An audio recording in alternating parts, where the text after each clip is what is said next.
Attention! The National Weather Service has issued a hurricane warning for the entirety of the National Hockey League.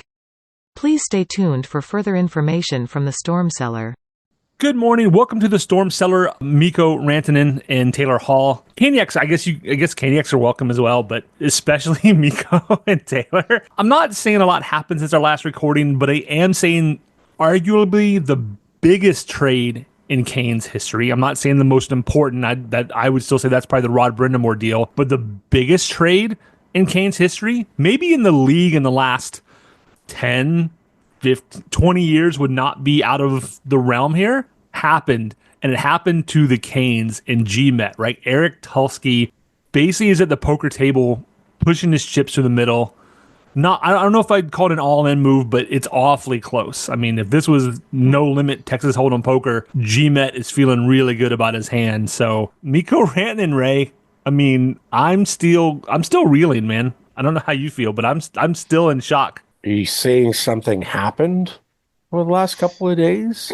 It was so bad. Ray didn't believe me until I'm like posting from the actual Hurricanes account. Like, no, like this is a real. It's like, well, Walt Ruff said this, and like Elliot Friedman said this, and Ray's like, whatever, like liars. Like as I told you, tongue in cheek, unless Mikko Rantanen walked through my door and told me himself that he was traded, I wasn't believing it.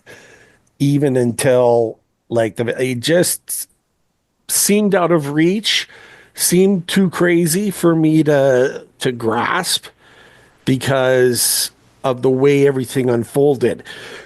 But Brad, this is a Storm Cellar.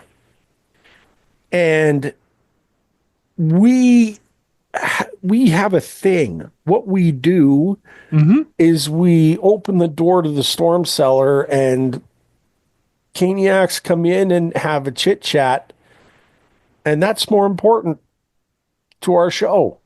And lo and behold, the door opens up, and sitting down with us today is Massi.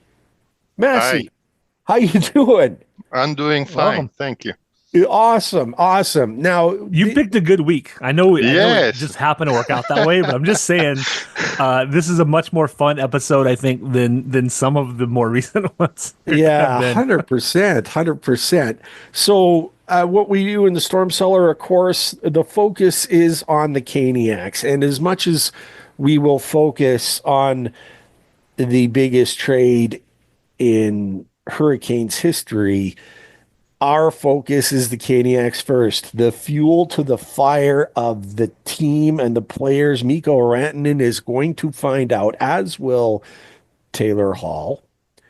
We keep forgetting that he was involved in all of that too. We'll get to it. And he's I have a feeling he's gonna be a bigger piece than, I mean, we're all focused on Mikko, but we'll get to Hall. But I think Hall's gonna be a bigger deal than people realize he might be for us. It's the dark horse. He will be. He will be. And so, but first, we have to do our business. We want to find out all about Massi, all about why he's a Caniac, how he became a Caniac. Did he migrate from one team to us, or was he like right there from the beginning? We want to find it all out. Find out favorite players, all things like that. We're going to focus the spotlight on Massi first. Then we're going to get a chance to talk about the trade. So, Massi, again, thank you for joining us. Thank you for having me. Let's have your story. How did you become a Caniac? The floor is yours. Okay. So actually, I was born in Sicily, in Italy. And as you can imagine, I didn't guess by your my accent. I know. Yeah. My accent is stubbornly, with me. So, so as you can imagine, growing up in Italy, ice hockey is not exactly the thing that you watch on TV. In fact, I mean, I know there was a thing called ice hockey because of, the Olympics, but I never cared about it. And when I was 27, I moved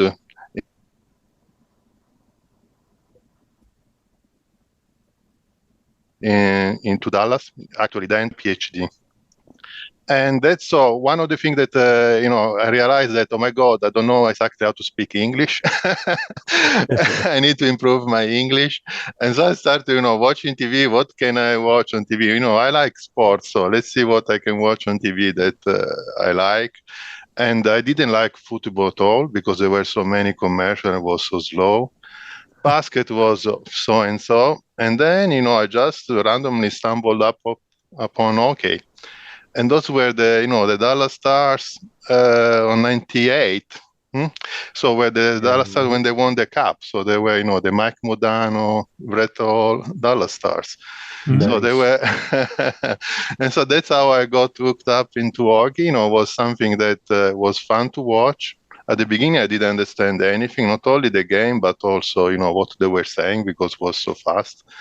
So, but gradually, I came to enjoy the game, and I went to a couple of games too.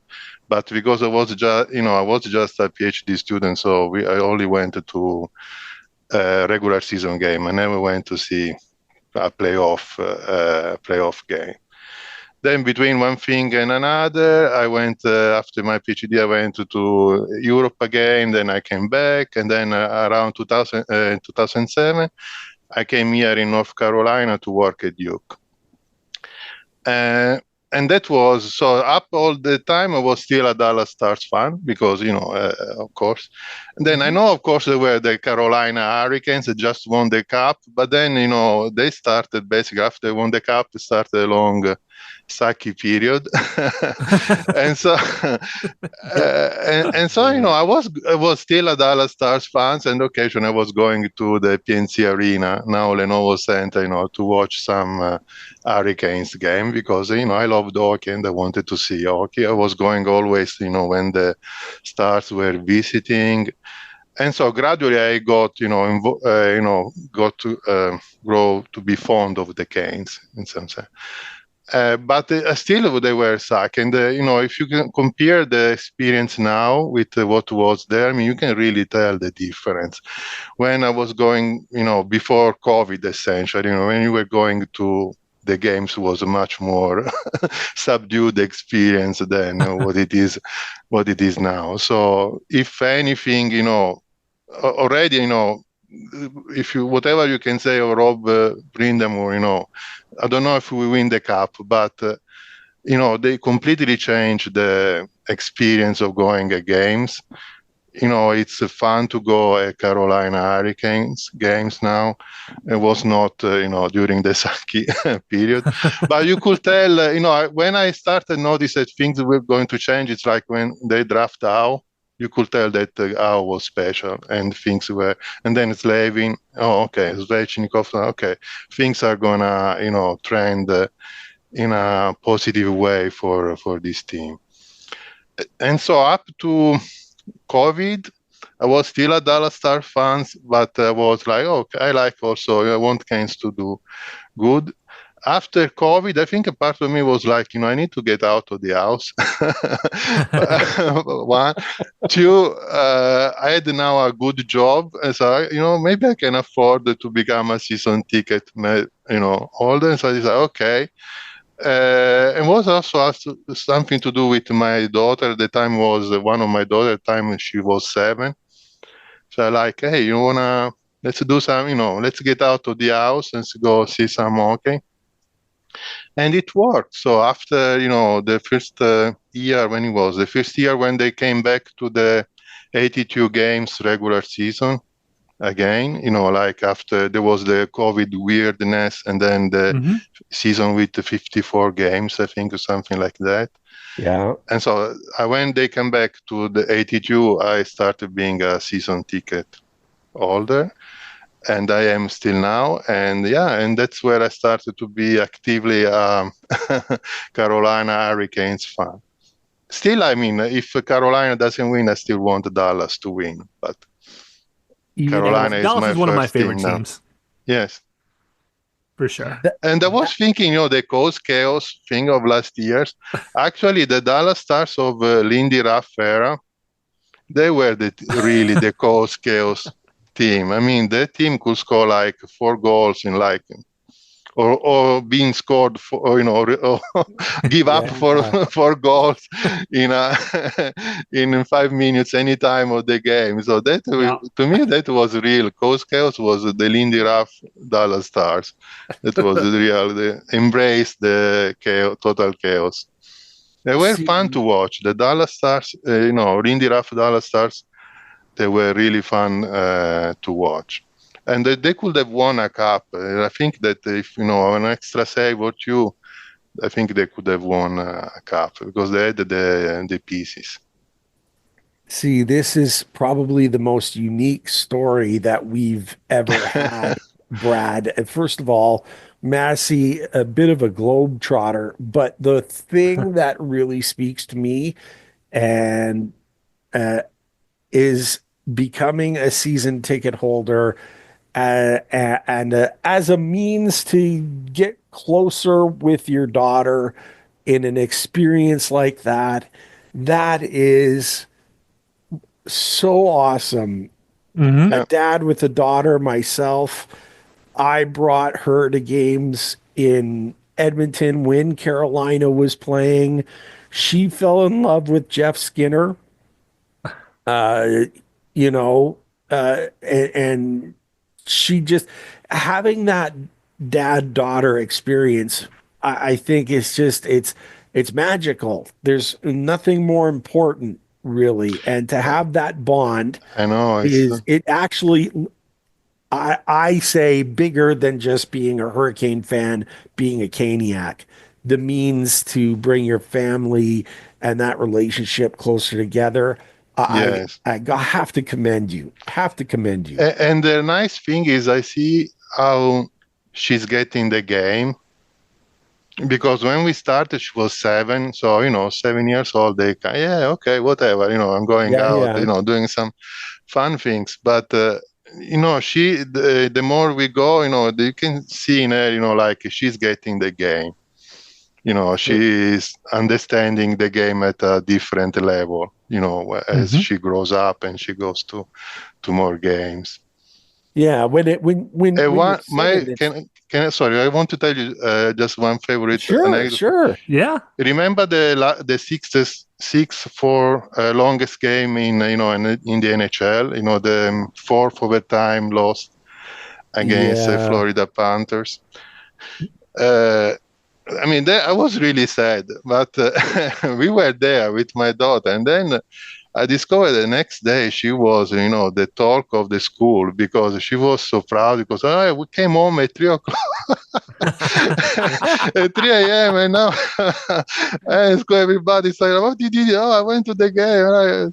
And so for her it was this amazing thing. For me, it was like, man, we just lost to the Florida Panthers. And if I close my eyes, I still see, huge Caniac, Matthew Tkachuk scoring that stupid goal with what was 20 seconds to go in the 4th? We were close to start. It was right there. Oh. We were very close to start overtime number 5.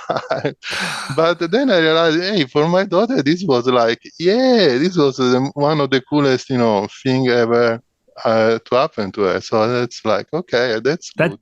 Different perspective's amazing, right? Yes. Yeah, I've taken my son to losses, and if he got Dippin' Dots, he had a good night, right?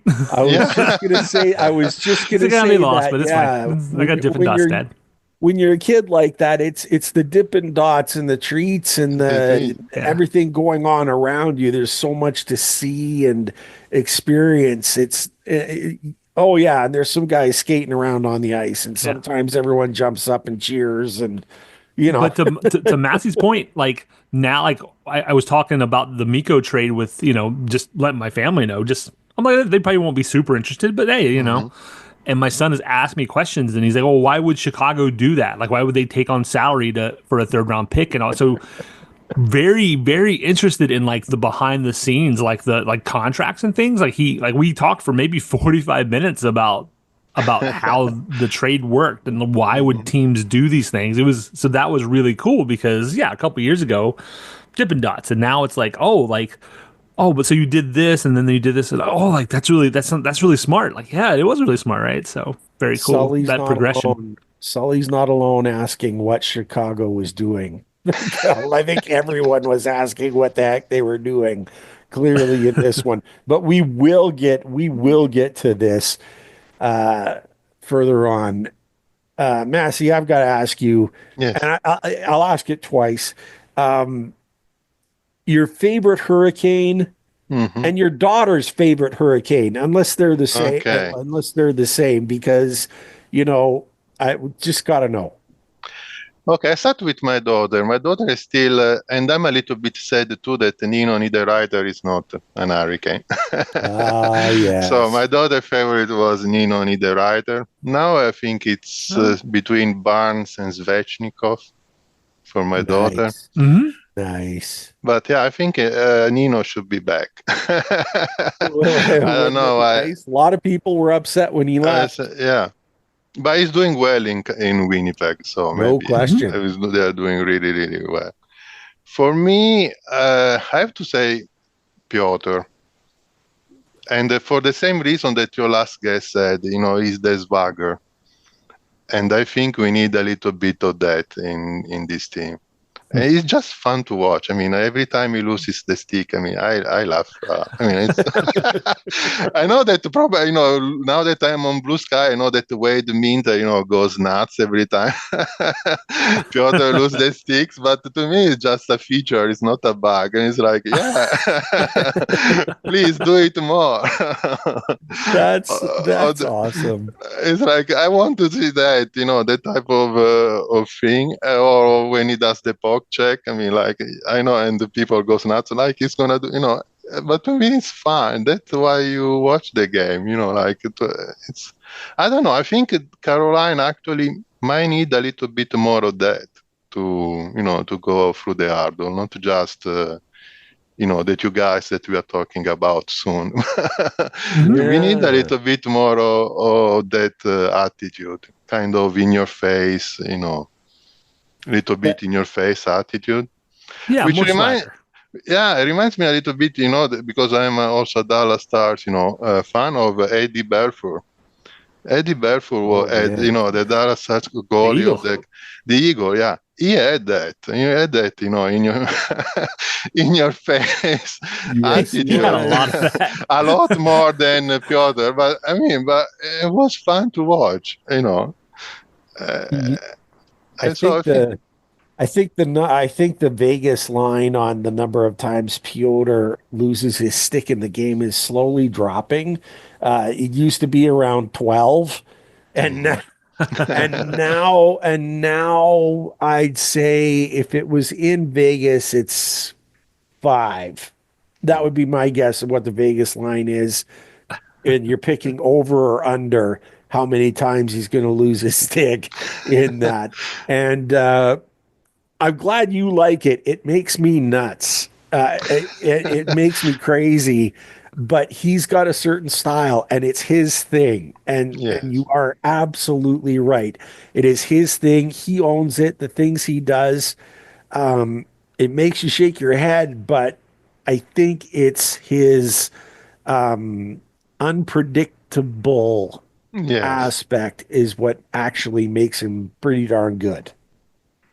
Pretty darn good. Close second, if I may mention, very close to Piotr is Jacob Slavin, because he's just so freaking good. I mean, he's probably never gonna win a Norris Trophy because you need to score a given amount of goals just to be in consideration. But to me, it's really probably one of the best defensemen in the league.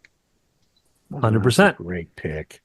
And it's so, it's so good. It's just so good. And that's all there is. It's like very, very effective and very, very good. It's fun to watch. He doesn't put up the points, but to watch him defend, if you really watch what he's doing, it's a masterclass in how to defend almost every shift. And for me, like, that's a lot of fun in and of itself. Is like, other guys just don't think ahead and position themselves the way that he knows how to do. It's amazing how good he is, not just on his own right, but covering for his partners too. I bet if you are the opposition, you don't like to play against Jacob Slavin.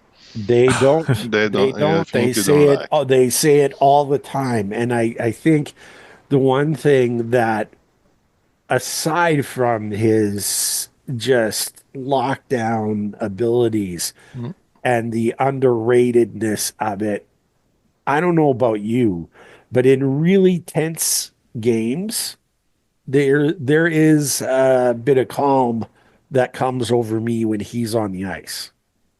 When he's on the ice, it's like, Yeah. okay, the other team may be buzzing and all the rest, but it's okay. Jacob's out there. Mm-hmm. He's going to be able to handle this. You know what I mean? Even when he's covering for his partner all the time. But we won't get to that just yet because we'll get there eventually. We're going to start the transition now into and Brad, I'm going to circle back. You started out you started out the show with talking about the biggest trade for this franchise in 20 years. And you're right, but I would take it up a step further.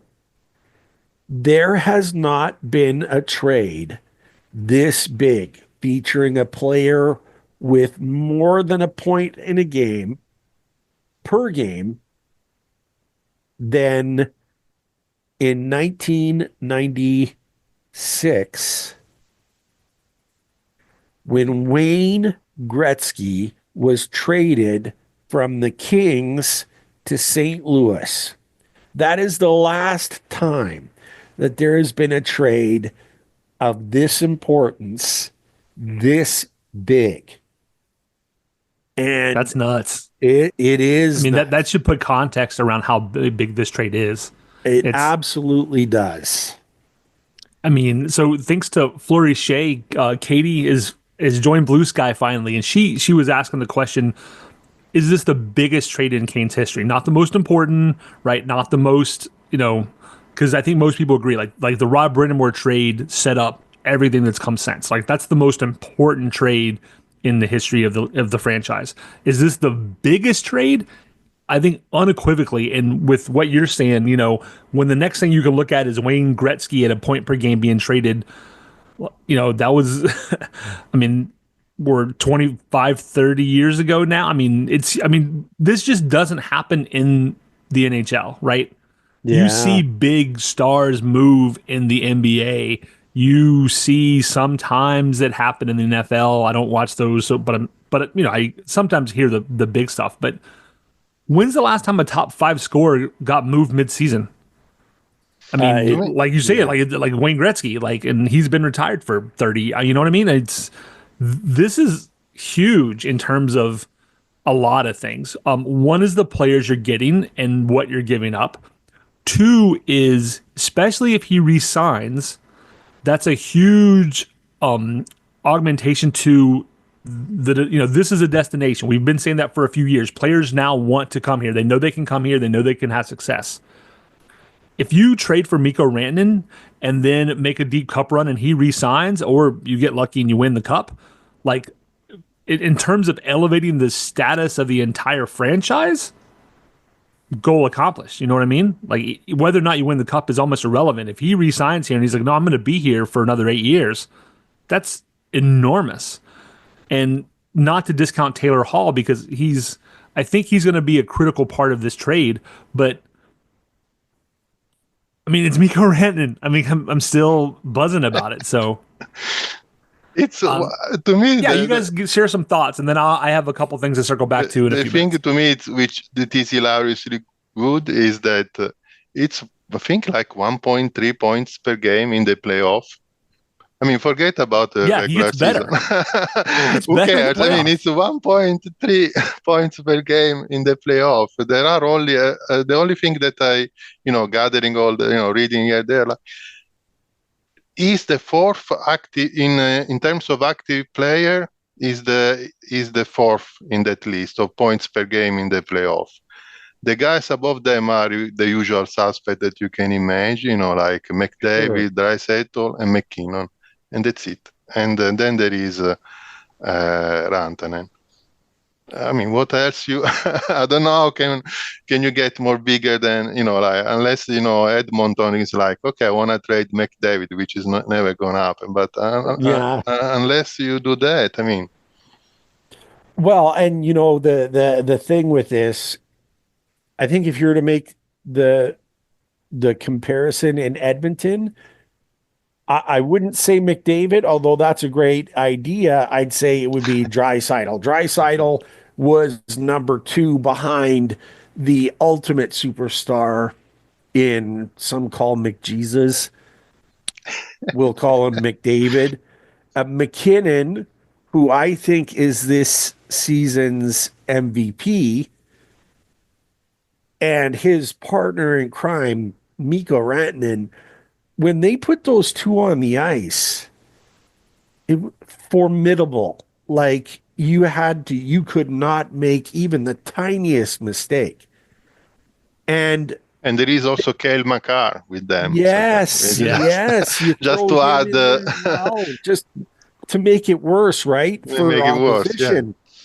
Now, the thing here, there's two aspects of this that really stick out. Number one, the Avs absolutely had to make a deal here because if they didn't make a trade, they were going to lose him because they don't have the cap space to do it. So they absolutely had to make a trade. Then you look at and you want to say unsung hero, Chicago. The Hurricanes could not take Mikko Rantanen at his current salary because we don't have the cap space now. And part of that contract had to be eaten. There was no way that Colorado would because they still want to make moves. If they're going to be, you know what I mean? They still have to make moves. They're bringing a couple players in. They still have things on the go. Someone had to eat that. And this trade reminded me of Brad, correct me if I'm wrong, when we brought Trocheck in, it was the Preds or the Sharks. I can't remember who that had to eat part. There was a three-way deal. Yeah, I think I remember that. Someone had to eat part of his contract to get him to fit in. It happens more and more now where you make that a three-way deal and somewhere in between certain like the salary that you are responsible for in the end drops, to make that happen. And then I guess a third thing, I said there was two, there's actually three, and there's probably more.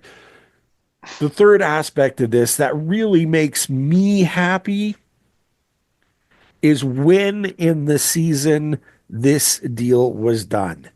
Doing it now, doing it before the Four Nations,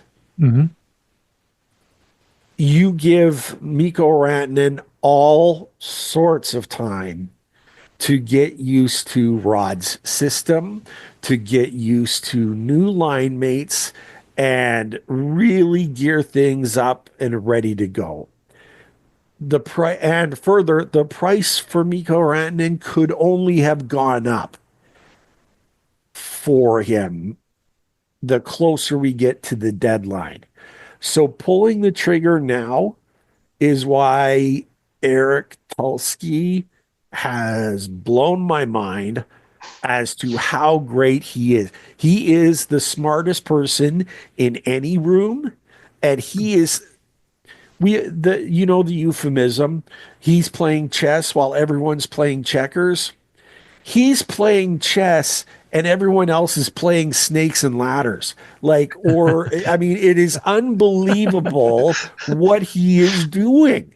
He is making sensational moves, and it's like, I don't even know what's up, but I throw all that out there. I'm sorry I took the floor like that, but I wanted to get your guys' take because that's where things really came together in my mind, and the biggest aspects of the trade in general. I think you're right. Well, actually, I tend to think it all in terms of playoffs. Maybe I'm wrong, but I mean, but how many? The point is like we won only in the Rob Brindamore era. We just won 8 games in our in postseason, and we need to win 16. And I think it became clear that Ao alone cannot do it, which is not I'm not speaking bad of Ao. I think he's a great player, but you need to help him in some way if you and last year I thought they had all the pieces, Gunzel, Kuznetsov, Elfi, Svechnikov, and we were not even 8 games won. So at some point, I think that's you need to give Ao an help, and you need to get another Ao or better than Ao player, and that's what exactly they did. So are we gonna win the Stanley Cup? I don't know, because who knows? The chaos is always there. But I mean, that's the move that you have to do. Absolutely. I want to go through another postseason where we win 7-8 game max. I don't think so. And that's what you need to do. Oh, and you know what? You said something that I have to, Massi. You said something that it hurts my heart, but I have to admit is true. Fishy is no longer the best player on this team. Like, but it's okay. And it is okay. You're 100% right. But as a fan who in my heart, love him to death. But you are right. He needed someone to help him out. And you're right. It just, Mikko Rantanen's the best player on the team, without question. He just walks in, and I don't know. Brad will know where I'm going with this. When you think of Ted Lasso, and if you've watched Ted Lasso, yes, I'm a big fan of Ted Lasso. Yeah. What Zatla? No.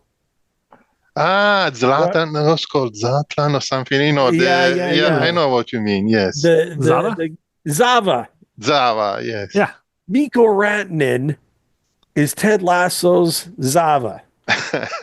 He walks in, I mean, maybe he's not growing avocados, and maybe he's not Zen and, doing a lot of meditation and speaking in riddles and stuff, but there's no question about the skill. There's no question about the skill. I thought you were going with 2 aces there. Well, but too, but Zava. I mean, he's Zava. And that's the excitement. You know what I mean? Yeah. So a couple of quick things. I'll stay with Mikko for a moment, and then that way we can do Hall separately. First off is I don't think Necas was going to resign here. He had a super hot start, right? Then he cooled off, and he's projected to be about where he normally is, a little higher, but not, oh my gosh. The last 2 contract negotiations for Necas did not go well at all. I mean, just generally speaking. I mean, they worked it out. He was playing good. I don't think there's bad blood there, but I don't think Tulsa gets Necas re-signed after next year, which means I think Necas was going to be shipped out next year anyway. So the fact that Necas had to be included in the deal over KK doesn't bother me in the least, because I really don't think Necas was going to get a deal done here unless he could show that the money he's going to want, he could consistently produce. And that's not what we saw this year. That's why when people were saying re-sign Necas in, October, I was like, no, like this, he gets hot. We know he gets hot, right? So there's one. 2 is bringing in Mikko for the Hurricanes does a bunch of things. I'm going to just kind of bullet point this to keep it short. 1, I always say that Svechnikov is best when he tries to be the quintessential power forward. He now has a better power forward than him to learn from. If Svech will listen to what Mikko does and watch what Mikko does and just try to emulate that within his own framework of how he plays, he will be a better player, and you will maybe see him pick up his game in all aspects. What a great 2. the cap is going to 92.5 million next year, probably at least, right? Escrow's been canceled. The players are getting all their escrow money back. The league revenues are high enough that they could decide with the NHLPA to actually push the cap up above that. As it stands, according to Tulski, the Canes are going to have over 30 million in cap space. That's a third of the cap space available for next year. If Mikko wants 8 by 13 and a half, give it to him. If he wants 8 by 14, give it to him. The cap is going to go up. So money's not an issue. And for me, I always have like every team I change the name, right? But for the Hurricanes, it's the Aho rule. You can't pay somebody more than you pay Aho because he's your best player. Till you pick up Mikko Rantanen, who's now your best player, right? People can debate, is Aho a superstar? You cannot debate, is Mikko Rantanen a superstar? So the Aho rule goes out the window. Mikko's your best player. If Mikko wants 12, 13 million, you pay it because he is going to make Aho better. And he's exactly what you need. He's 6'4". He's 220 pounds is what they say. He's bigger than that because Necas was only an inch shorter and 15 pounds lighter, and he looks like he would just mob Necas, right?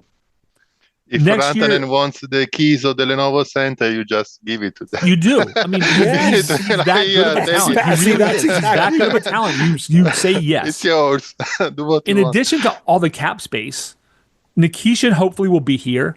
And he's going to get an ELC. The max value on ELC is like $1 million plus bonuses. You can't pay him more than like $3 million a year, including all the bonuses, right? So there's one of those defensive slots. Your $7 million Orlov money is now going to be more like $2 million or less, right? So you're freeing, like even the contracts you have to negotiate are not as big as the contracts that you're giving up, if that makes sense, right?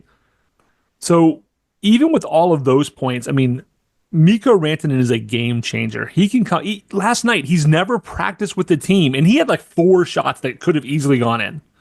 You know what I mean? Yeah. He hit the post too, I think. Yes, he hit the post. Yeah, hit the post. I commented on Blue Sky. I said, oh my God, like Mikko just goes to the front of the net. Like, is that legal? Are you allowed to just go and put your butt in front of the goalie and just stand there? Because that's what he was doing. Like, I don't see Hurricanes doing that as much as they should, right? So Mikko fundamentally changes things for the better. And I think this also shows, last year they pulled in Gensel. We had a deal with Gensel done, but it was so late. He said, hey, in 2 days I can agency and whatever the Lightning. Fine, I'm not going to fault the guy for that, right? But I think Eric Tulski learned from that. And Eric was, we can't do that again. Tom Dundon gets accused of being cheap, but he's not. He wants to spend the money on the ice. I don't think Tom Dundon wants to have another superstar walk on the Hurricanes because personally and for the team, that's a bad image. I said earlier, if he resigns, that's an upswing for your image as a club. Well, if Mikko walks, that's a downswing.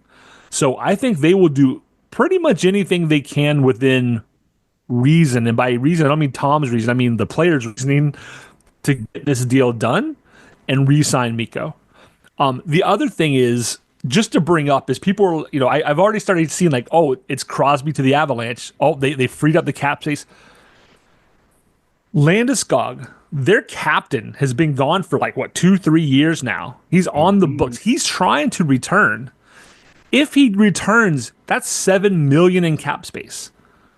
So I don't know what the Avs' plans are, but if they are going to have Landeskog play, they need cap space. They have $11 million bucks, I think, right now with LTIR money, but $7 million of them is going to go to Gabe. So before you start, getting your Crosby Avalanche jerseys, hold on. Now, the other real quick one for this is, why did Chicago do what they do? Right? That's the question. My son had it. Most people I know. It's easy. You give up $6 million for Taylor Hall, whose contract nobody wanted. You couldn't trade him. Yeah. Nobody wanted him. You get $6 million off the books. You take on 4.5, so you save $1.5 million bucks. So basically, you said, "Hey, I will buy your 3rd round pick for $1.5 million bucks." Yeah, that's what they did. Yeah, I mean, it's Steve Dangle actually has a. I love his Leaf stuff, but his NHL wide stuff sometimes is lacking because he doesn't watch everybody, right? Like when he does Canes predictions, I'm like, dude, you're just wrong. He has a great video on this trade, and he said it best. All 3 clubs got their cake. Now Chicago has a slice of cake, right? And the Avalanche have a big slice of cake, and the Hurricanes got like half a cake. But everybody got their cake out of this, and that's important. Win-win-win or win-win trades are something that I was telling my son are important, because if you truly fleece the other guy, next time you come in with an opportunity, they're going to be looking for like, what's the angle? Like, how am I getting fleeced? So when it's a win-win or a win-win-win, that works for everybody. That's the best kinds of trades, and that's what we saw here. And Brad, to me, the Hurricanes not only got the half a cake, they got another cake with extra icing. Right. If Mikko resigns, then they snuck in the back and like grabbed a whole tray of like pedophores and some croquembouche and cakes and a stock of cookies, and if he resigns, like take it all. Yeah, it's a dessert buffet. Sorry, Massi, go ahead. Bad. No, I'm not. I personally, I'm not even gonna be upset if Mikko doesn't resign. One, because as a person who moved through an ocean, so I'm not gonna ever criticize. If he thinks like, oh, I really like the mountains of Utah, and they pay me as you, and I wanna play for the Utah Hockey Club, it's your. Mm-hmm. I mean, it's your life, so you do whatever, So even if it doesn't resign, to me, it's just we did, something great. Yes. Yeah. If he doesn't resign, you're in the same position I think you would have been with Necas just a year early, and you have a lot that of much more cap money. Yeah, you have a lot of money. So whatever, you go through, Yeah. The optics you cry a little bit, you're allowed to cry a little bit, but Mikko is gonna, decide what is best for his life, and I think we should all be, happy, whatever that is. And I know that in the trade, Rantanen did not come over with the re-sign the extension in hand.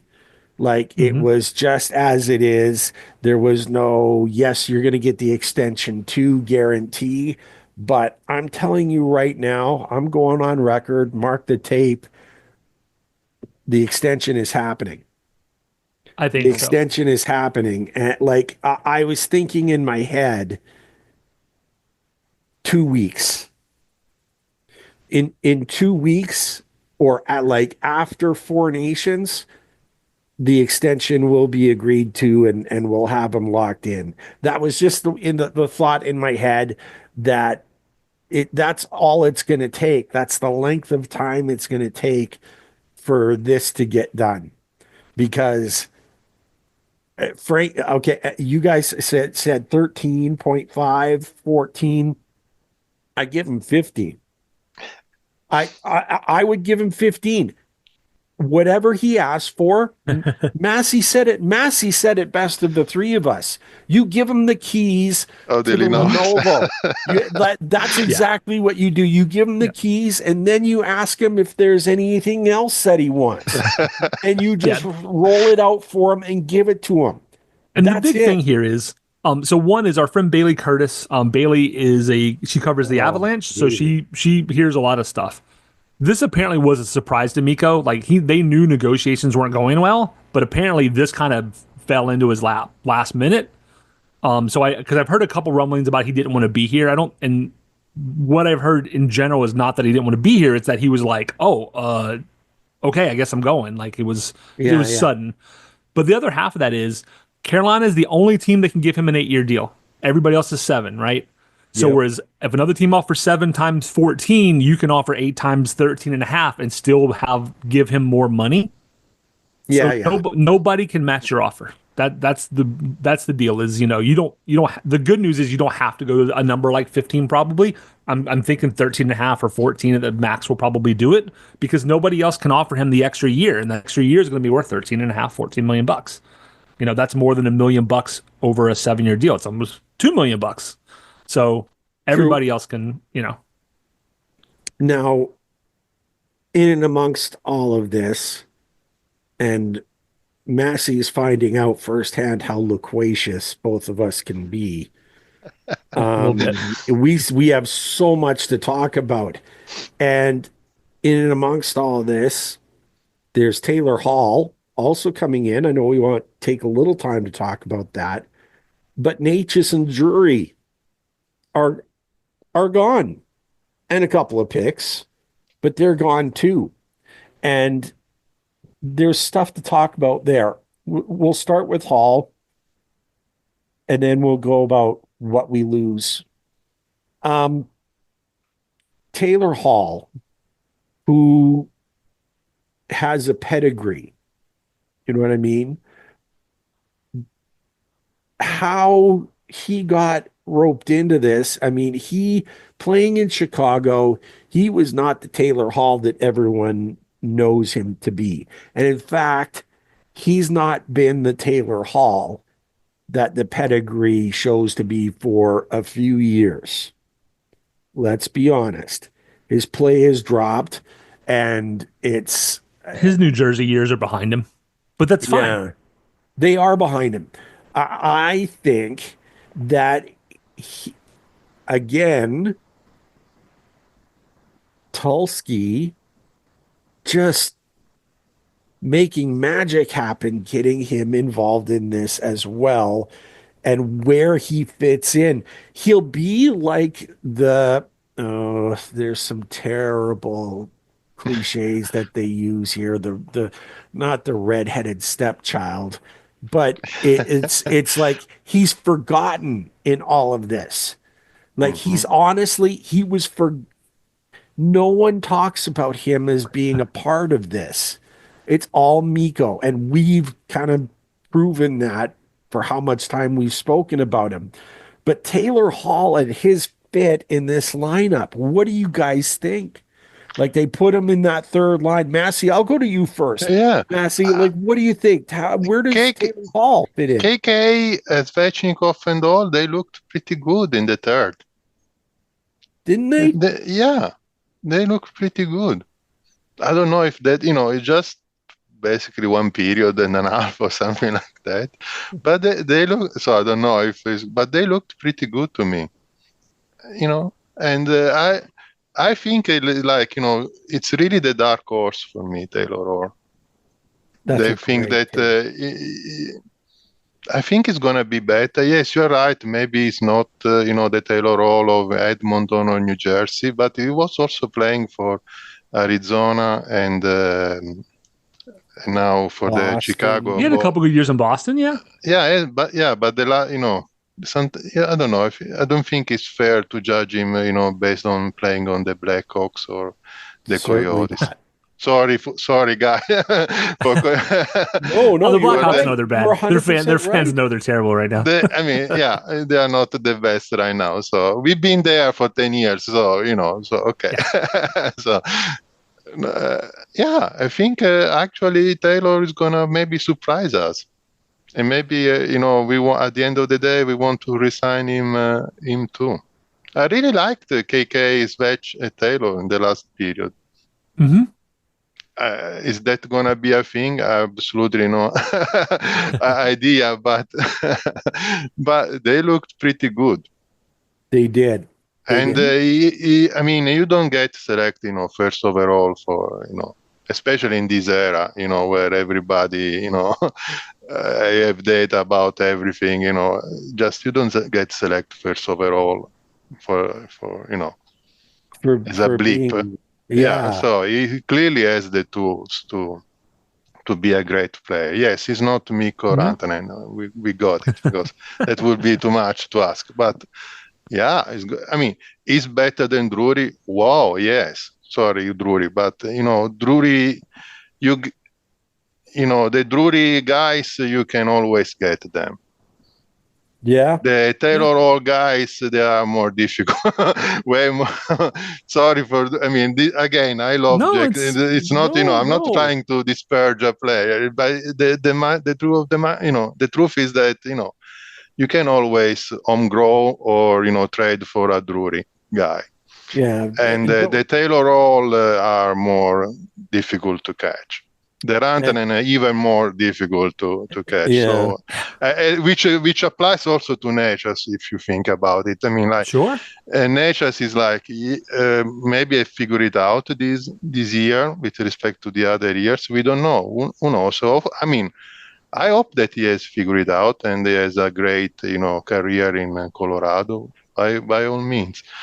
But again, I think the Necas guys you can homegrown and acquire much more easily than the Rantanen type of guys. So 100%. and that's the truth. I mean, like as much as you are, sad about them going, the truth is that player by player we got way much better, and we gave up a second and third and fourth or something like that. Yeah. So yes, every single day I will do that trade. And Massi, don't worry about disparaging anyone leaving. You can leave that to me. Brad probably had a knows party coming. last night. You'll get it from me, so don't worry about that. Brad, you kind of mentioned Hall in there, and of course, Massi led into our transition about Necas and Drury out. Yeah. Before I get into what I have to say, I want to hear from you. Sure. So for me, Taylor Hall career-wise is like a 0.75 points per game guy. It's been worse lately, but he's been on the Blackhawks for, a year, a couple games last year. His usage in Boston, I thought was pretty decent. If he can get back to that, that's all you want. He's not a sandpaper guy, like he's not a rough and tumble guy, but he's like a Jarvis. He doesn't mind getting in there and getting physical with people, which is something you need. Right?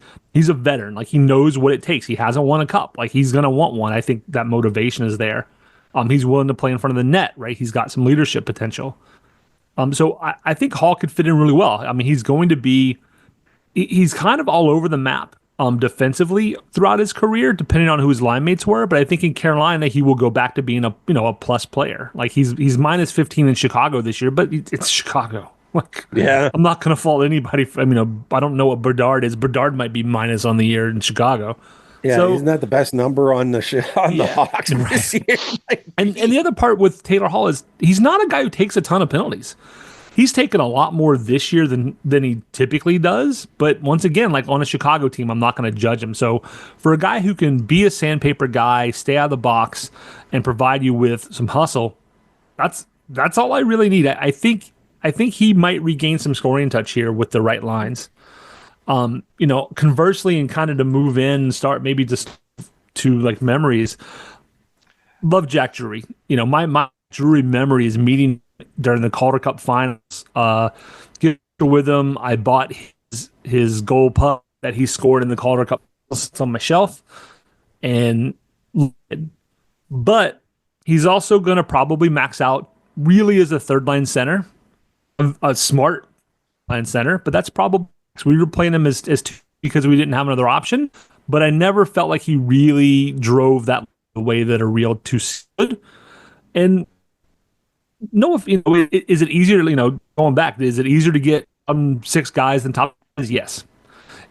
Taylor Hall now a bottom 6 guy, yeah, but giving Drury to get you do it.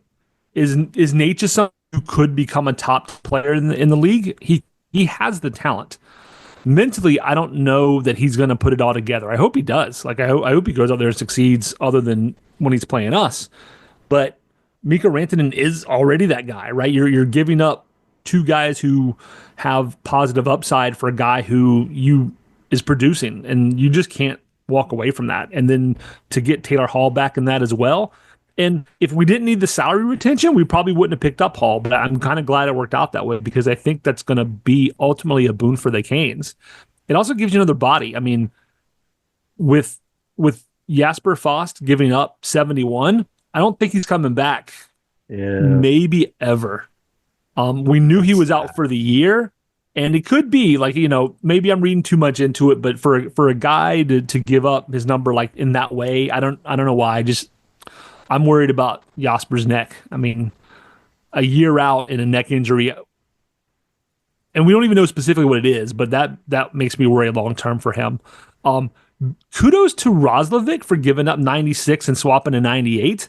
And I mentioned this on Blue Sky, but fun fact, before this season, no Hurricane had ever worn 96. we haven't hit February, and 2 guys have worn 96 for us this year, which is just funny to me, right? So, yeah, it's Taylor Hall, I think, can be an important cog in the wheel. You need those. Like, you need a guy to go in there and get dirty. I think that's what he can be. If he puts up points, all the better. And even on the teams he's been on the last couple of years, he's a 0.7 points per game guy, which puts him in your top half of your scoring forwards. I mean, to me, and I'll make this super quick about Hall. It doesn't sound like I will, but I will. To me, it's not so much what Hall brings to the Hurricanes, but it's what the Hurricanes do for Hall. He leaves an abominable team with no hope, and he comes to a perennial now cup contender. That importance and that excitement is like giving a shot of adrenaline to a guy who has a great desire to play. I think we're going to see a lot more out of Hall, mostly because of the environment that he's in. Probably the most pleasant surprise that he's had since being selected number 1 overall. And you know what I mean? Like, that's just the way it is. And at this point in his career, he's not long in tooth. He could still go. You've got Brett Burns to tell us and show us what long in tooth looks like. Taylor Hall is going to get an adrenaline, and you could see it last night. Massi, you made the point of bringing up the lineup and stuff. He looked good last night. There was no downtime, no slacking, and you could see the efforts he was putting in. And I like that. I like where it could be, and you could put him anywhere in the lineup, and he could fit. Necas and Drury. So Drury, you know what? Losing him was more of a emotional heart pain so much as than it was his skill. You could see him flourishing in his face-off draws. You could see that he was getting opportunities on the second line and not looking bad at all. And the opportunity to have that homegrown, Massi pointing that out again, he's homegrown, and seeing him get a chance to flourish, I think was great. But Massi was also right in that his caliber of player are all over the league, and you could find someone to fill that spot, play that role. So Massi's freaking brilliant is what he is, because he's really bringing it, right? Necas. Okay. I got to measure myself. It's a family show, Ray. Yeah, it certainly is. Necas, and Brad will say this, in 5 years, in this podcast, I have been one of his biggest supporters in identifying the skill and talent that he has. When people were melting down on those really awful years that he had, the voice in the fog, or the lantern in the fog holding it for him, were guys like me and Brad. I won't take all the credit, because Brad was there with me and saying the same thing. He has enormous skill. Enormous. The speed is sensational and exciting every time he touches the puck. He has a super quick release on his shot. The power of the shot itself, amazing. He has all that skill, but things that really bothered me. First of all, I'm trying to figure out what bothered me more. And maybe you guys have different rankings for this. Brad probably does for sure. Massi, I'm surprising you with this. There was actually three.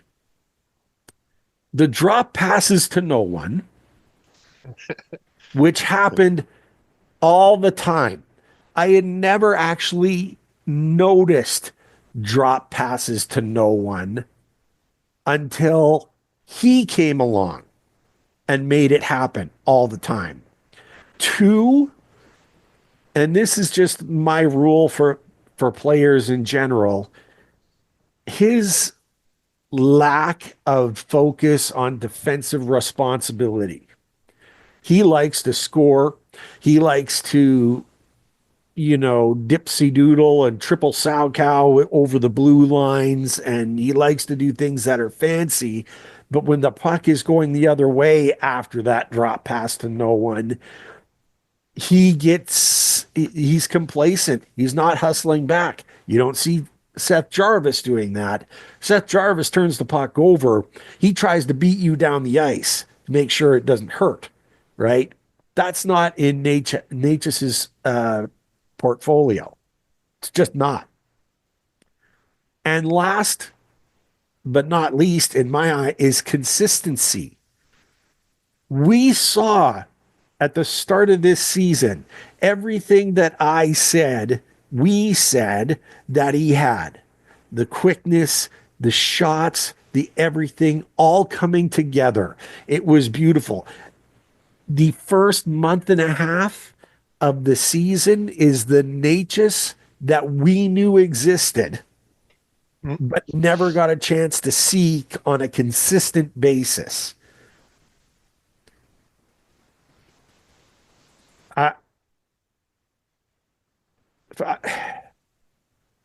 His overtime play, sensational. Okay. With all that open ice and playing with a guy like Aho, I'm telling you, those were the memories for me that I really enjoyed. I really enjoyed seeing Necas in overtime with all of that ice and being the guy who was an overtime winner for you. Like he was an overtime sniper. And that was just that. So my memories and love for him are all come from the overtimes and his abilities and being just amazed when he could put it all together.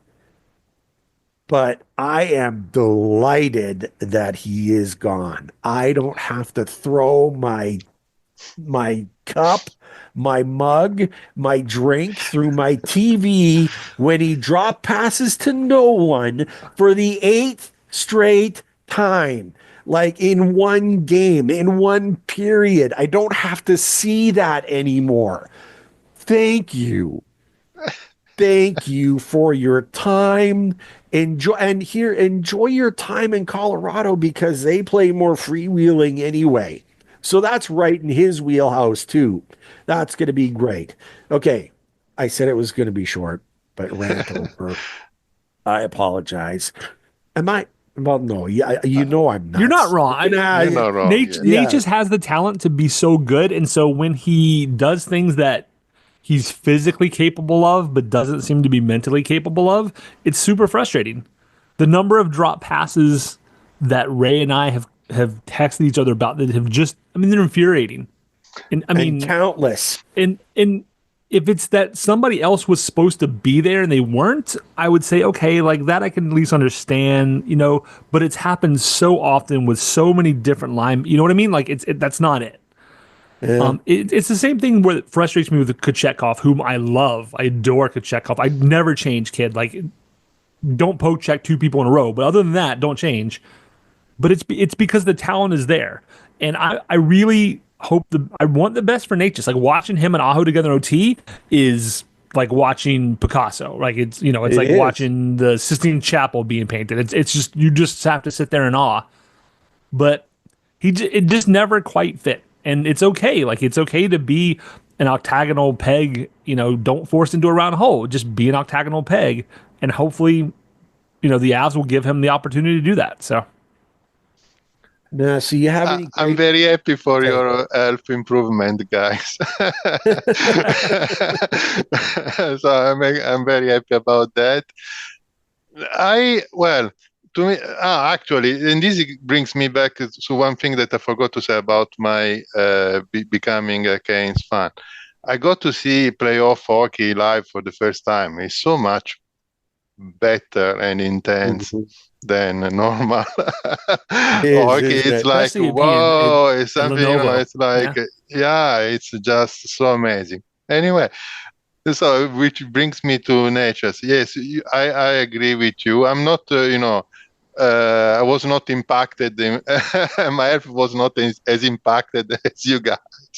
But you are completely right. But to me, again, it's always about the playoff. I hope that he figures it out also in the playoff. But sometimes we needed him to be, the guy that puts the puck in the net in the playoff, other than now, other than Svech. I don't know. I don't think he, and I don't think that ever happened for us. And maybe it's part because the style of play that he plays, goes a little bit off in the playoff. You cannot just. It's more difficult to be, you need more you need a Mikko because you need a Mikko Rantanen, you need a Taylor Hall, and that's what you need. And maybe Necas with the Colorado Avalanche, figure it out, and in a reverse karma beat us in the Stanley Cup, and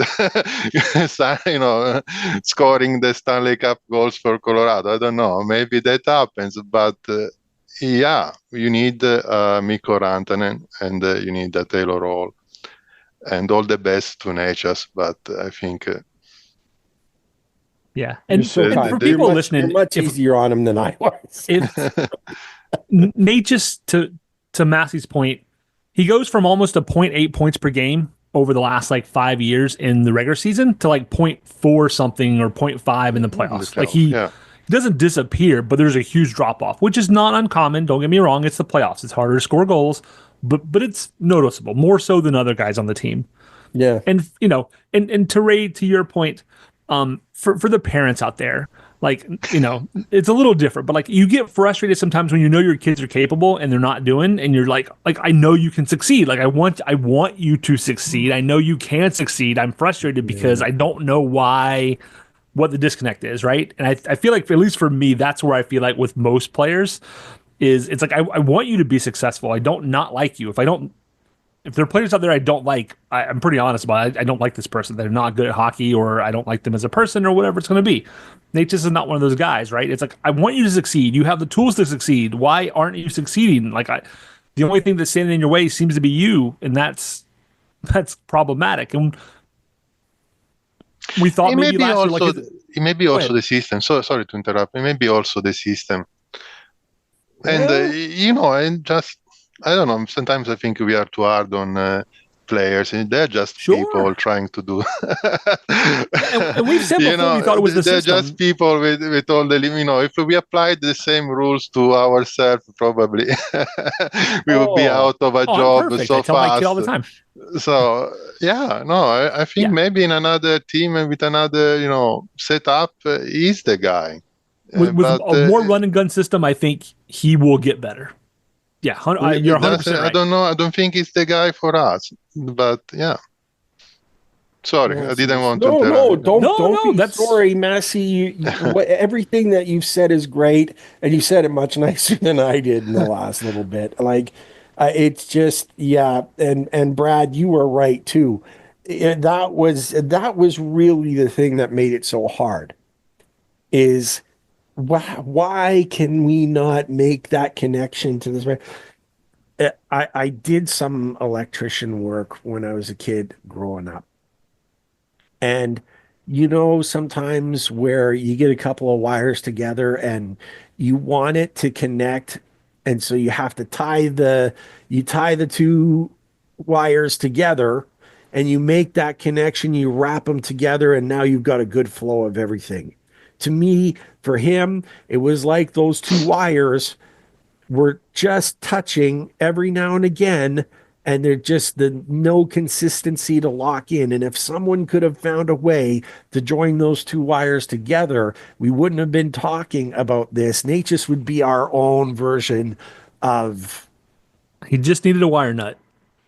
Thank you. Yeah, that's what he needed, or maybe a doctor like in Ted Lasso as well, who could just sit down with them Yeah, and help I them think he out actually there. did do that, and I think he did that last year, and it seemed. I mean, it seemed to help. Like 100%. yeah, And his it's dad and his dad seemed to think that the reason why he wasn't doing as great is because he wasn't playing center and just needed to be elsewhere. His we'll see dad if he is gets moved happy to center. I now. don't think he's moving. No, no, no. I don't think he'll ever move, and certainly not in He's not responsible enough. Sorry. not in Colorado either. So So we've kind of covered a lot there, and we've even talked about the expectations from Mikko and re-signing, so we can move things on to the week in review. 4 games in. Sorry, I said this to Brad last night. I was not going to say Brad, you are leading this conversation, and then I've got my statement at the end. Massi, it's coming again. So just get ready. I can be quick. Okay. We said last week if you get 4 out of 6 points here, fine. If you should get 6 out of 8, we got 6 out of 8. Like, should they have won last night? 100%. Should that game have been close? Absolutely not. Did Piotr let in a soft goal? I think he did because Ghost and Jarvis had the pass covered. They were able to get back. I feel like Kochetkov was starting to cheat on the pass a little bit, worrying about it. And then, so, I think he should have just taken the shooter. The pass was covered. I don't think that puck goes in.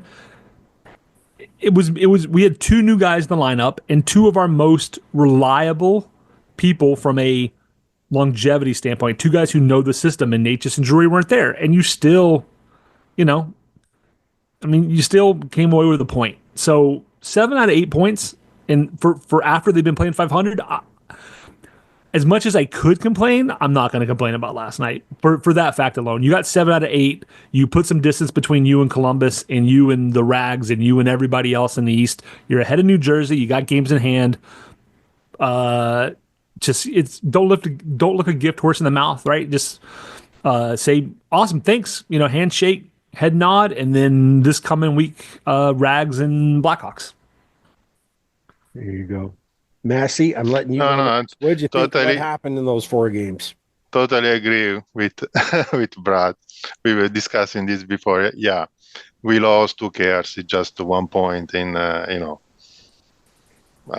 as long as they don't lose to the Rangers, I'm fine.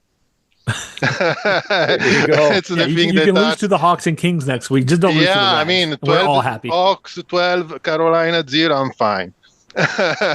you But go. please don't lose to the to the Rangers. That really, affects my health in the same way that Necas was affecting your health. So Oh, as long as they don't lose to the Rangers, I'm totally fine. They can do whatever they want. There you go. okay. Are you All guys right, Lee. ready? Yeah. Here it comes. First of all, yes. 7 out of 8 was more than any of us expected. Okay. Yes, you're not expected to win every game. I am a sane individual that understands that some games are just going to get away. What really, there was a lot of things that really angered me about losing last night's game. And there's a vision for the future involved in it too. Number one, we scored We scored 2 goals off the hop. Okay. And I thought, this is going to be a bloodbath. We're riding high on the trade. Rantanen's going to just light things up, and it's going to putting him with Aho, and it's going to be amazing. So were my expectations way too high? Maybe. However, in the first, so the Islanders were playing the second game in their back-to-back nights. Okay. And they played a fantastic game when they won the night before. Like, really, they played really well and dominated, to be honest. The score doesn't say so, but they dominated that game. So they're playing the back-to-back on the second game. 16 seconds into the game, Pelech, who some Islander fans say was slew-footed by Blake, he wasn't. I mean, it was a complete accident and a circumstance. There was no intent on Blake's part to take out Pelech's legs, around the corner. It happened around the net. And so 16 seconds into the game, a team that is playing their second game in 2 nights now has only 5 D-men. 5.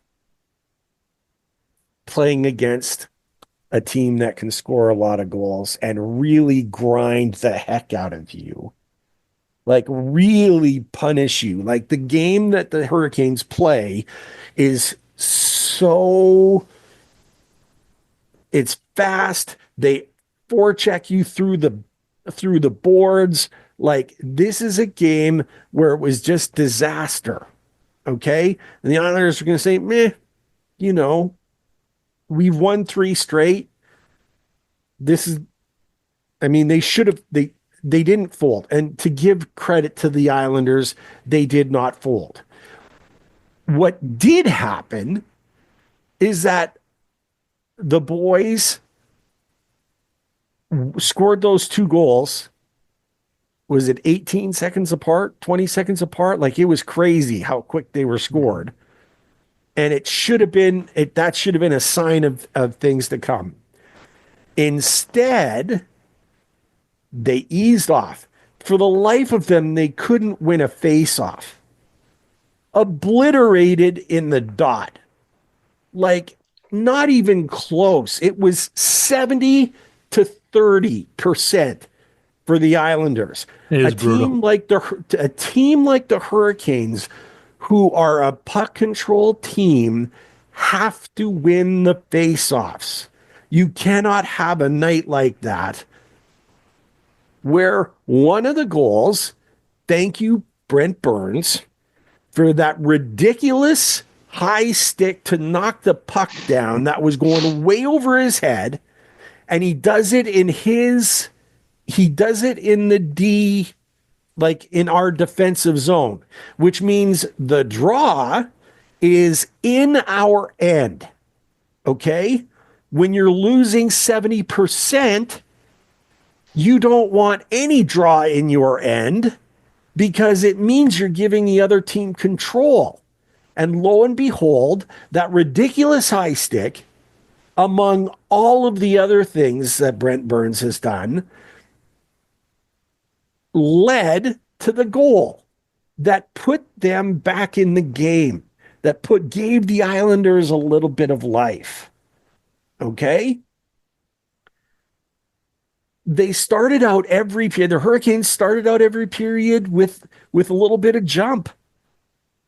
But they refused to take it with them, refused to keep it going, and just get to their game, stay with it, and do it, and just forecheck them into the ground, like right under the UBS. Just forecheck, just mow them down.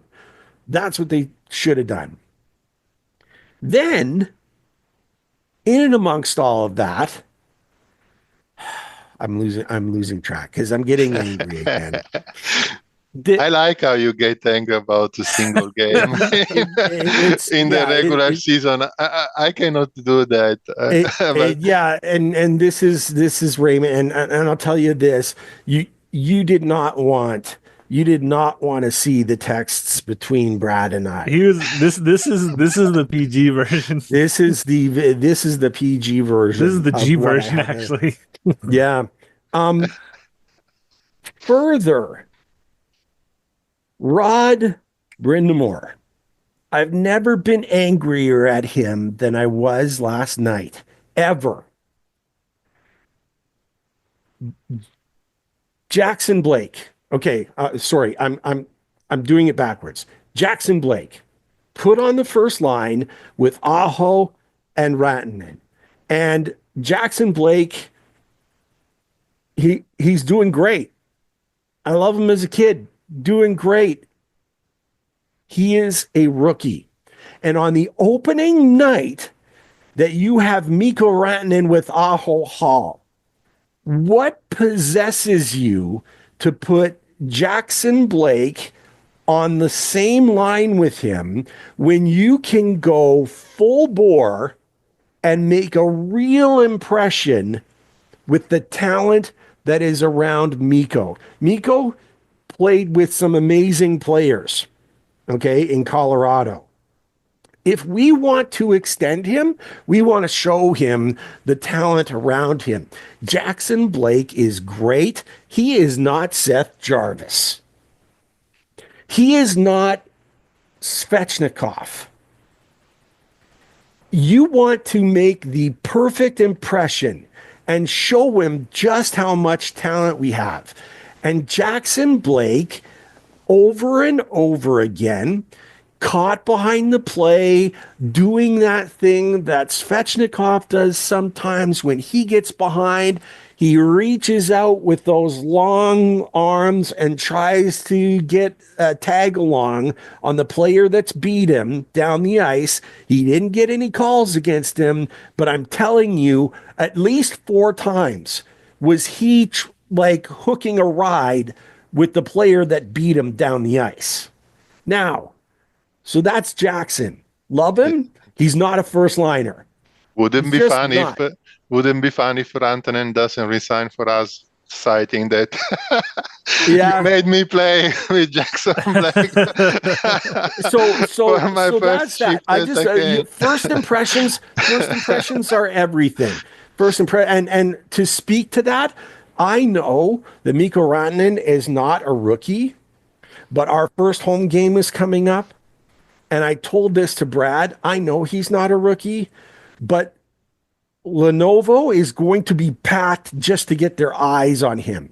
Can you imagine if you let Mikko Rantanen get the rookie lap at the warm-up and the whole place explodes?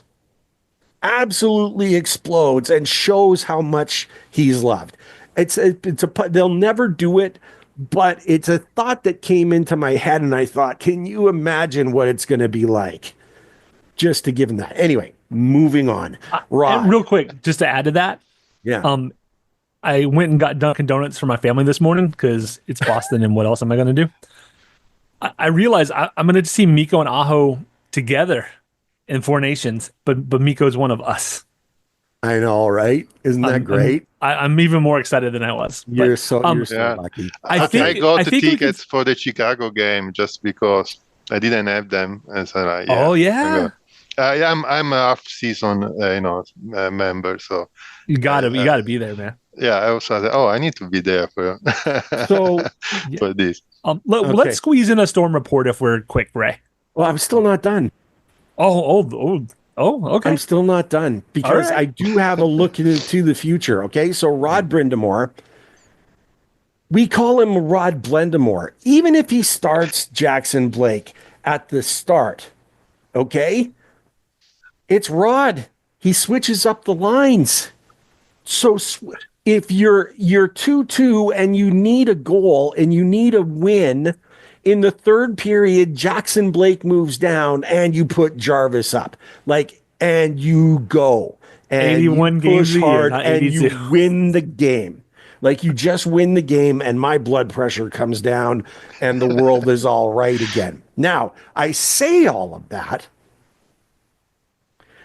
Last night's victory in my mind, and maybe I overinflated it, but it was an opportunity to crush the dreams of the New York Islanders, who are 6 points out of a wild card spot. You crush their dreams. You say, no, you don't want any part of this. You are not making the playoffs.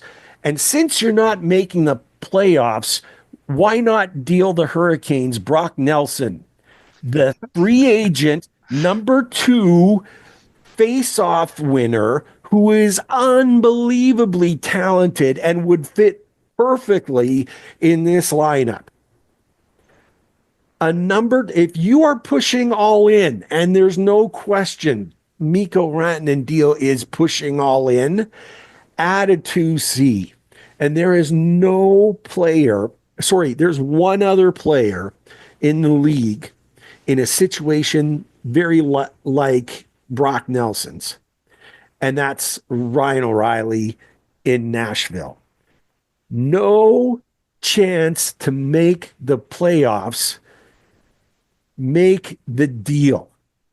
Get Brock Nelson. And here I am trying to tell GM Eric Tulsky what he needs to do next when he's already proven, like, he might not even he might be playing chess, and in my mind he would listen to this and think Raymond's not even playing a game.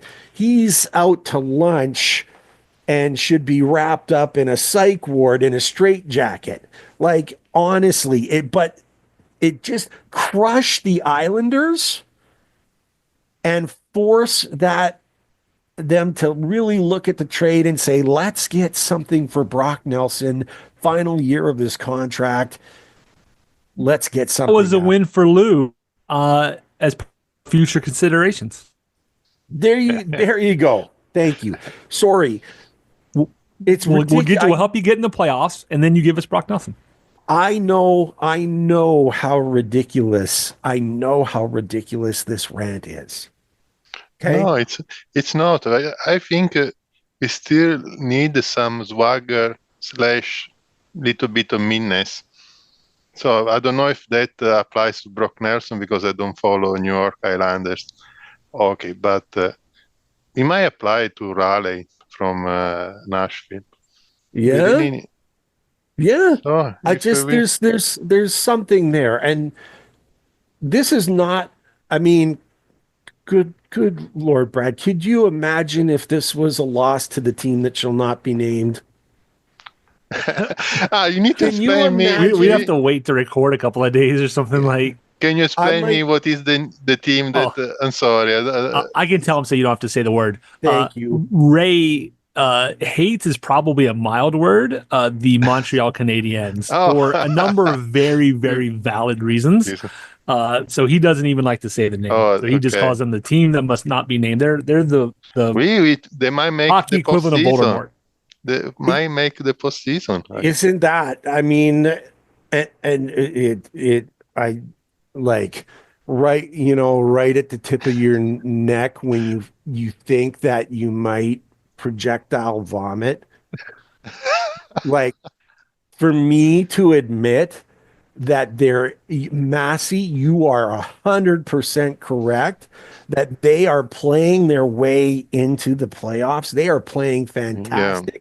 It makes me want to throw up all over everything right now, just saying that. So you're getting a lot of things here, Massi. This can be, I don't want to scare you away from the Storm Cellar. We want to have you back. You are super intelligent, but I'm telling you, this is one of the guys in the Storm Cellar that you have to deal with.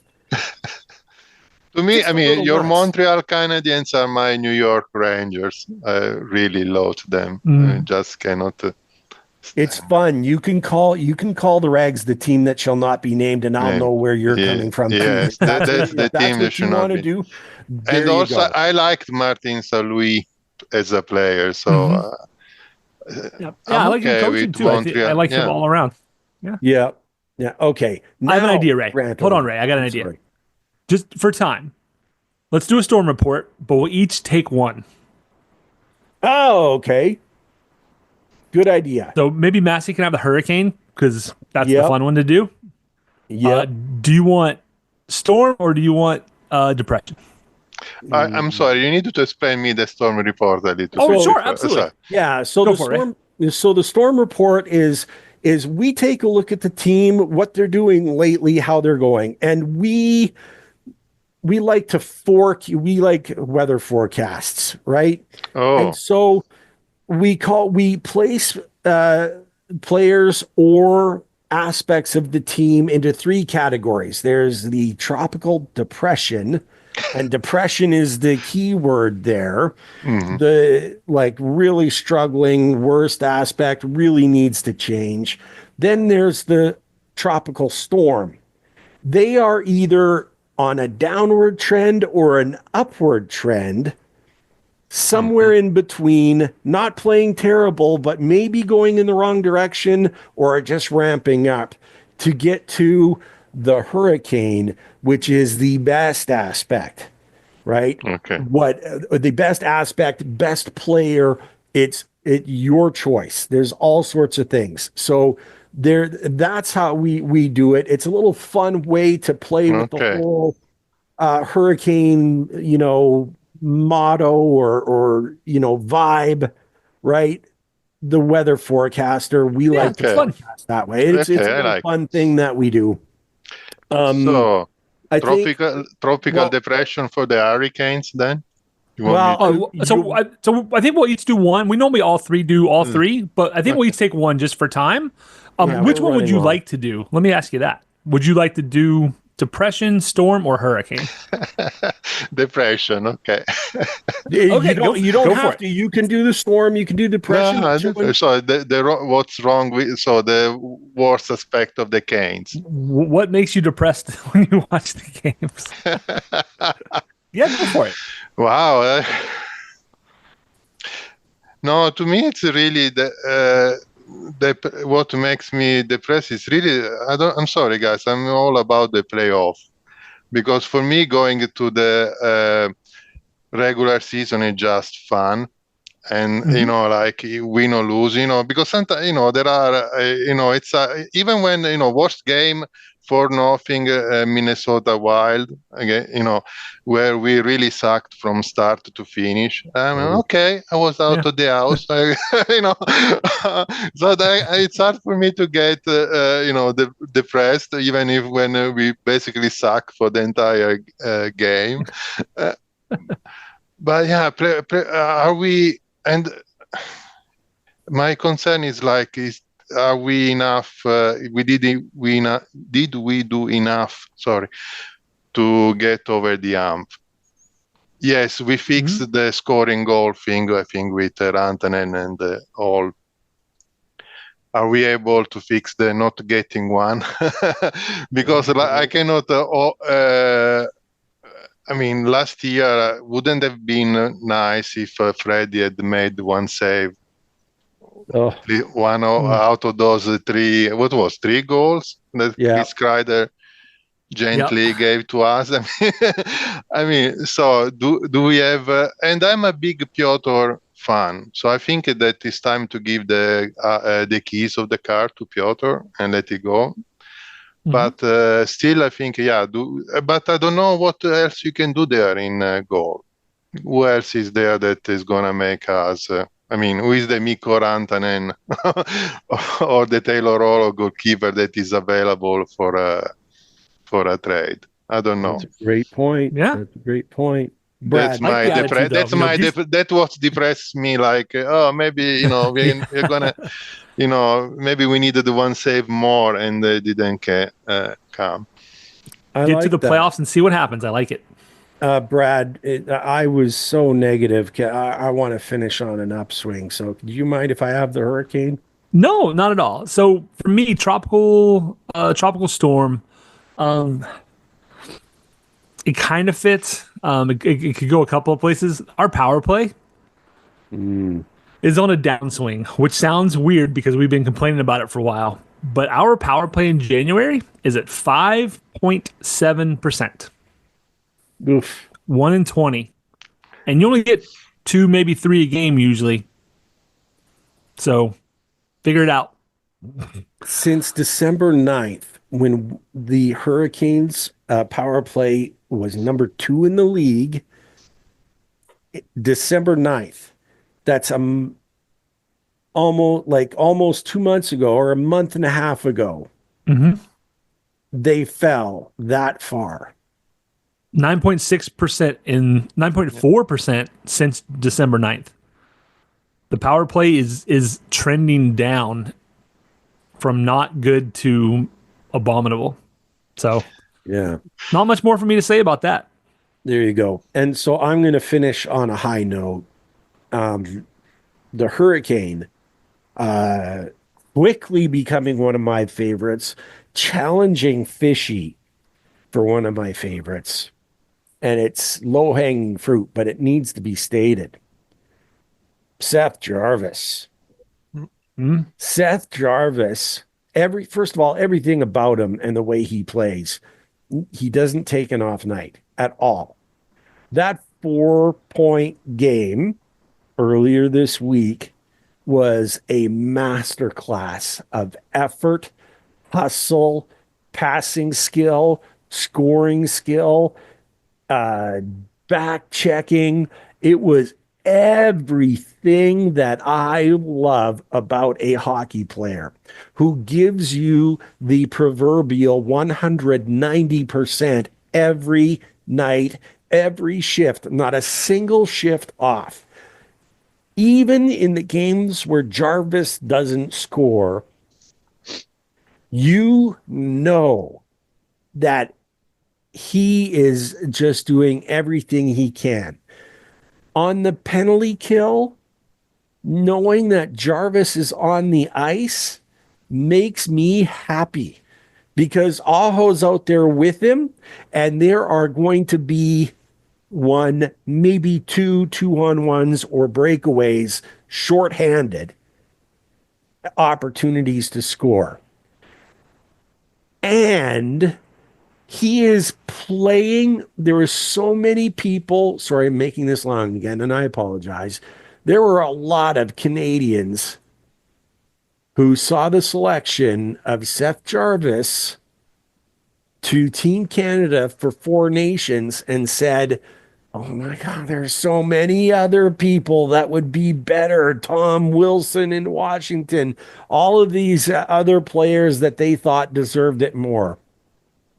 The closer Four Nations get, the more pronounced Seth Jarvis is becoming in his skill, talent. He wants to show the world, and more importantly to him, the Team Canada selection committees who judge talent, just how terrible they were in leaving him off the World Juniors. And Team Canada right now, tell me why Seth Jarvis would be the 13th man in the opening night. There is no way that he is sitting for Team Canada going into Four Nations. He might be the best two-way forward they have. Not the best forward. Exactly. The best two-way. He is just amazing. And I thank Seth Jarvis for keeping me sane,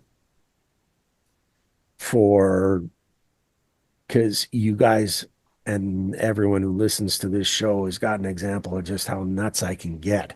Seth Jones, sorry, not Seth Jones, Seth Jarvis Look at how messed Like up Seth I am. Jones should not be on Team Canada, Ray.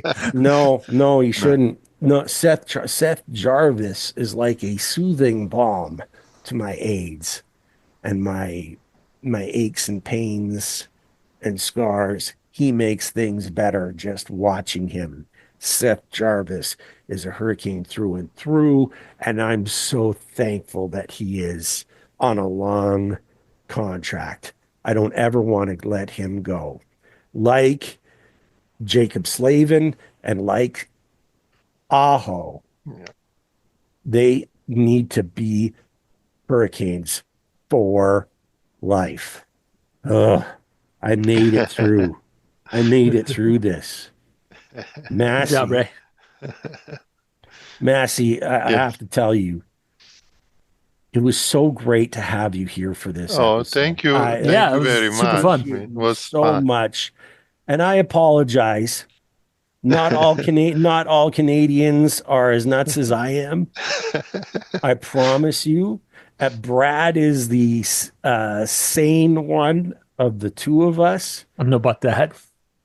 Well, I do, but you being in here and sharing your knowledge, sharing your story about your daughter, heartwarming, so wonderful.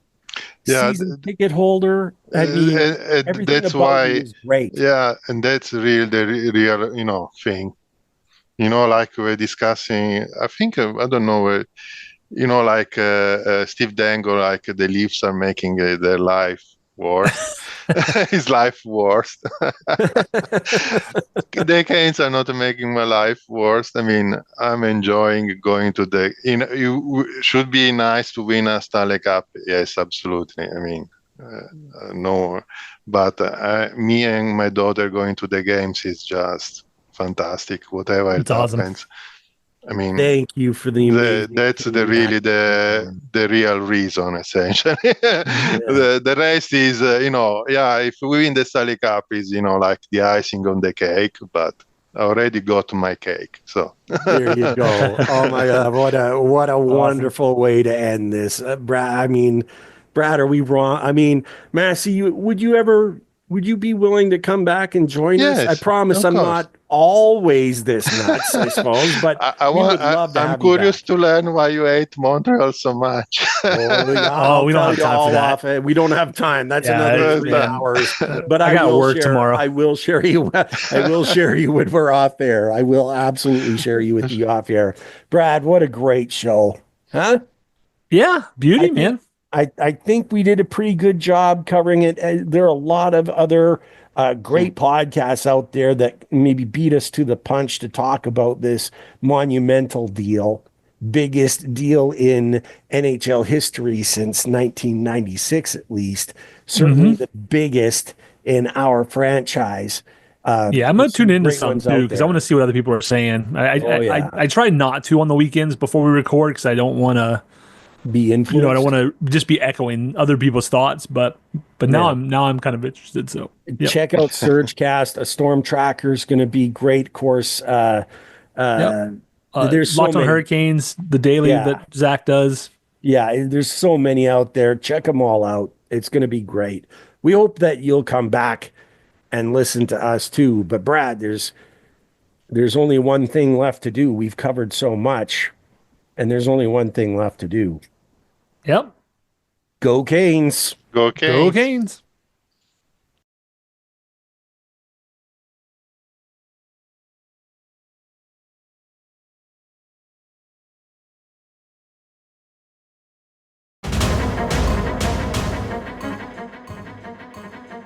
Thank you everyone for tuning in. Ray and I greatly appreciate your support in helping us produce an informative and fun podcast. As always, we'd like to say that we believe hockey is for everyone. Whether you're a Caniac or a bunch of jerks, doesn't matter, as we're just a couple of jerks anyway. We would love to hear your questions, comments, and suggestions. We will do our best to answer anything hockey related. You can reach us via email at stormcellar97@gmail.com. On Twitter, we are at stormcellar97, and on Facebook at facebook.com/stormcellar97.